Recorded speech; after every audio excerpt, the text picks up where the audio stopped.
friends, today we are making vegetarian version of spaghetti bolognese.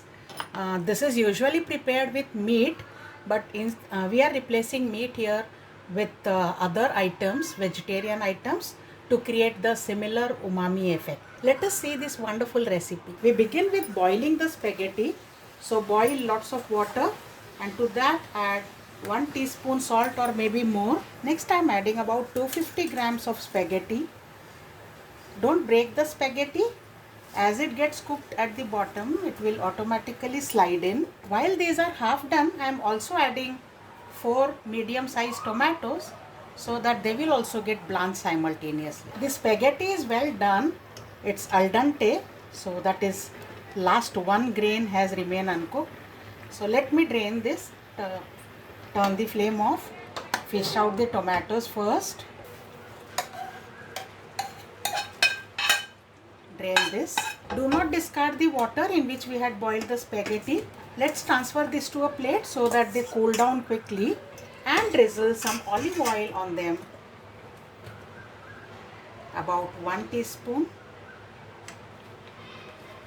Toss gently and leave them aside for cooling. Let's remove the skin of these blanched tomatoes. The tomatoes are peeled, and now I'll churn them into a chunky sauce. Now into a pan, heat some olive oil, about 2 tablespoons. Add some chopped garlic, finely chopped onions, finely chopped celery. Slightly saute them. Add some grated carrots. I have taken 1 medium sized carrot, about 200 grams of finely chopped button mushrooms, or you can take any other variety of mushroom. Saute this a bit. Once the mushrooms are sauteed a bit, let's add the pureed tomatoes. I have kept them chunky.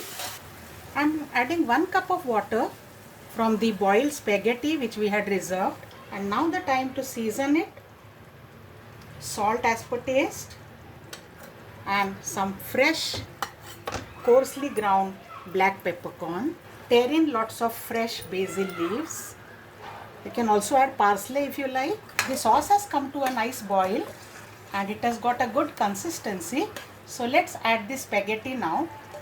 You can also serve directly with spaghetti topped with the sauce, but I like to add this to sauce and then plate